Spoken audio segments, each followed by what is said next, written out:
Good morning. आज सकाळी सकाळी नलस्टॉपच्या अमृतेश्वरचे पोहे खाऊन आम्ही निघालो आहोत भूतानला.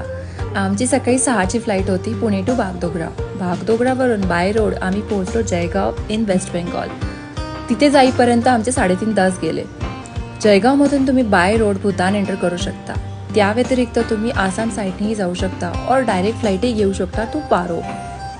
आमच्या हॉटेलसमोरच भूतानची बॉर्डर होती. इमिग्रेशन ऑफिसचं फिक्स टायमिंग्स असल्यामुळे आम्ही दुसऱ्या दिवशी सकाळी 7ला परमिट काढायला गेलो.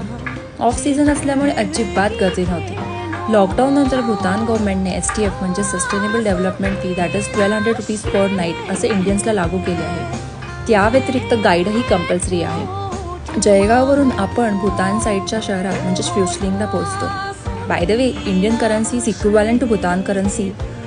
आणि माझ्या एक्सपिरियन्सनुसार इथला कल्चर आणि लँडस्केपची फोटोग्राफीपेक्षा ते अनुभवण्यासाठी जास्त छान आहे.